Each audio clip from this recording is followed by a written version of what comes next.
Bhutto case کی appeal کی سنوائی کے لیے 9 ججوں کا بینچ تشکیل دیا گیا، جن میں ایک جج جسٹس کیسر خان 30 جولائی کو ریٹائر ہو گئے اور ایک جج جسٹس وحید الدین علیل ہو گئے۔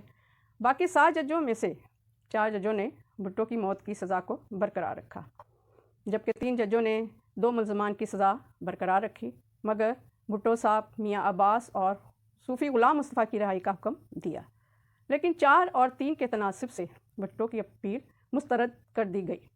اس کے بعد نظر ثانی کی درخواست بھی مسترد ہو گئی۔ بھٹو کی لاہور ہائی کورٹ کے فیصلے کے خلاف اپیل اور پھر نظر ثانی کی درخواست مسترد ہونے کے بعد بھٹو کو پھانسی دینے کی تیاریاں شروع ہونے لگیں۔ اس صورت میں بھٹو کے جثے خاکی کے نقل و حمل کے لیے انتظام کرنے ضروری تھے۔ صدر جنرل ضیاء الحق کے CEO میجر جنرل عارف نے میجر جنرل راحت لطیف کو طلب کیا اور ہدایات دیں کہ ذوالفقار علی بھٹو کو پھانسی پر لٹکائے جانے کے بعد میت کی ذمہ داری آپ کی ہوگی۔ میت کو جیل سے PAF بیس چکلالہ لے جایا جائے گا۔ چکلالہ سے میت C-130 جہاز کے ذریعے لیفٹیننٹ کرنل رفیع کے زیر نگرانی بھیما آرمرڈ گارڈ جیکب آباد لے جائے گا۔ جیکب آباد سے میت ہیلی کاپٹر کے ذریعے لڑکانہ بھٹو کے آبائی قصبے لے جائی جائے گی۔ سیکورٹی انتظامات سخت ہوں گے اور پھر بھٹو کی پھانسی کے بعد سب کچھ طے شدہ شیڈول کے مطابق ہی ہوا۔ اس وقت بیگم نصرت بھٹو اور بے نظیر بھٹو سہالہ ریسٹ ہاؤس میں زیر حراست تھیں۔ اہم بات یہ ہے کہ جیل کا سپرنٹنڈنٹ سزا یافتہ قیدی کی موت کے خلاف کی گئی اپیل کے مسترد ہونے کے بعد 7 روز کے اندر پھانسی کی تاریخ مقرر کرتا ہے، لیکن بھٹو کے لیے تمام فیصلے حکومت پنجاب کی طرف سے ہی کیے جاتے تھے۔ بھٹو کو پھانسی دینے کا دن 4 اپریل اور وقت رات 2 بجے مقرر کیا گیا تھا۔ ذوالفقار علی بھٹو اور بیگم نصرت بھٹو اور بے نظیر بھٹو سمیت کسی کے ذہن میں بھی نہیں تھا کہ جنرل ضیاء الحق بھٹو کو پھانسی دے دیں گے، کیونکہ ان کے قریبی ساتھی اور وکلاء بھٹو صاحب کو یقین دہانی کرواتے رہے کہ بین الاقوامی اور اندرونی ملک بے پناہ دباؤ ہے کہ رحم کیا جائے، اس لیے جنرل ضیاء الحق بھٹو کو پھانسی پر لٹکانے کی جرات نہیں کریں گے، اس لیے کہ کسی نے صدر سے رحم کی اپیل کا سوچا ہی نہیں تھا۔ جبکہ جیل سپرنٹنڈنٹ یار محمد اکثر بھٹو صاحب کو مشورہ دیا کرتے تھے کہ حالات کو سمجھیں، حالات ان کے حق میں نہیں ہیں، اقتدار جنرل ضیاء الحق کے پاس ہے، جنرل ضیاء سے رحم کی درخواست کریں۔ ذوالفقار علی بھٹو یار محمد کے مشورے پر عمل کرنے کے لیے تیار نہ تھے۔ بہرحال معافی کی درخواست کرنے والوں میں ان کی پہلی بیوی امیر بیگم تھیں، جنہوں نے اپنے شوہر کی طرف سے جنرل ضیاء الحق کو تحریری طور پر استدعا کی تھی۔ ان کی دوسری بیوی نصرت بھٹو کا خط رحم کے لیے بے حد دیر سے جنرل ضیاء الحق کو اس وقت ملا جب بھٹو کے پھانسی کے چڑھنے میں کچھ گھنٹے باقی تھے۔ یہ ایک بڑا المیہ ہے۔ بقول اسسٹنٹ سپرنٹنڈنٹ جیل مجید قریشی کہ جب 3 اپریل کو نصرت بھٹو اور بے نظیر بھٹو کو علم ہو گیا کہ آج ان کی آخری ملاقات ہے، تو ان کا آپس میں طے پا گیا تھا کہ بیگم بھٹو صدر سے رحم کی درخواست کریں گی، اور اس کے نتیجے کے طور پر بیگم نصرت بھٹو نے صدر سے ملنے کی بہت ضد کی اور پھر خط لکھا۔ جب مجید قریشی بھٹو کے پاس پھانسی کے مقررہ وقت سے چند گھنٹے پہلے گئے تو بھٹو صاحب نے مجید قریشی سے پوچھا وہ اس سے ملی ہیں؟ وہ بیگم بھٹو کا صدر ضیاء الحق سے ملنے کی کوشش کا حوالہ دے رہے تھے۔ ناظرین، اب ہم آپ کو جیل میں ذوالفقار علی بھٹو کی زندگی کے گزرے آخری ایام کے حوالے سے بتاتے ہیں۔ ذوالفقار علی بھٹو کو خواتین کی وارڈ خالی کروا کر جیل میں 4 کوٹھریاں مشرق کی طرف اور 4 کوٹھریاں مغرب کی طرف واقع تھیں، اس میں رکھا گیا۔ 8 کوٹھریاں بھٹو کے استعمال میں تھیں۔ ان کوٹھریوں کے چاروں اطراف سخت سیکیورٹی تھی اور حفاظت کے لیے لوہے کی سلاخیں اور کانٹے دار تاریں لگائی گئی تھیں۔ کوٹھریوں میں جانے والے راستے کے باہر 2 کیمپ لگائے گئے تھے۔ ایک میں اسسٹنٹ جیل سپرنٹنڈنٹ مجید قریشی اپنے جیل کے عملے کے ساتھ ہر وقت موجود رہتے تھے، اور دوسرے کیمپ میں 27 پنجاب ریجمنٹ کے سیکورٹی گارڈ تھے جو مستقل طور پر اس حصار کی نگرانی کرتے تھے۔ ذوالفقار علی بھٹو ایک مضبوط شخصیت تھے، اپنے طرز فکر کے حوالے سے جارحانہ تھے، جیل میں بہت زیادہ مطالعہ کرتے تھے، بہت ذہین اور زیرک انسان تھے، گرم مزاج تھے اور چھوٹی چھوٹی بات پر بھی بہت ناراض ہو جایا کرتے تھے۔ ایک مرتبہ بے نظیر بھٹو ان کے لیے کراکری کا ڈنر سیٹ لائیں،